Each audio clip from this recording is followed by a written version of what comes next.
Hello, good morning property seekers. Muna itong nalan padulong sa Pitos Talamban 2 minutes ride. Dan tiri sa Pikas Dalan pod, padulong po ni siya sa SM Consolacion. So atong property guys, located ni siya sa Kabangahan Consolacion, mo ni ang Rosita Heights subdivision developed by RTU, partnership by the Mandawi Foam. So guys, pre-selling pa ta, ongoing na tong land development o paspas ang development.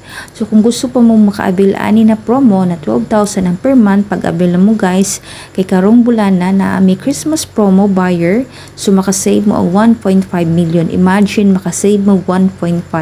So ining turnover ani guys, free na tanan, wala na mo yung hunahunaon pa pagpataod sa tubig kuryente, kay libre na pud na siya. Na anay mga cabinet, downlight, inyong maabil. So kung interesado mo sa dugang detalye, kontak lang ko ninyo sa akong number. Thank you!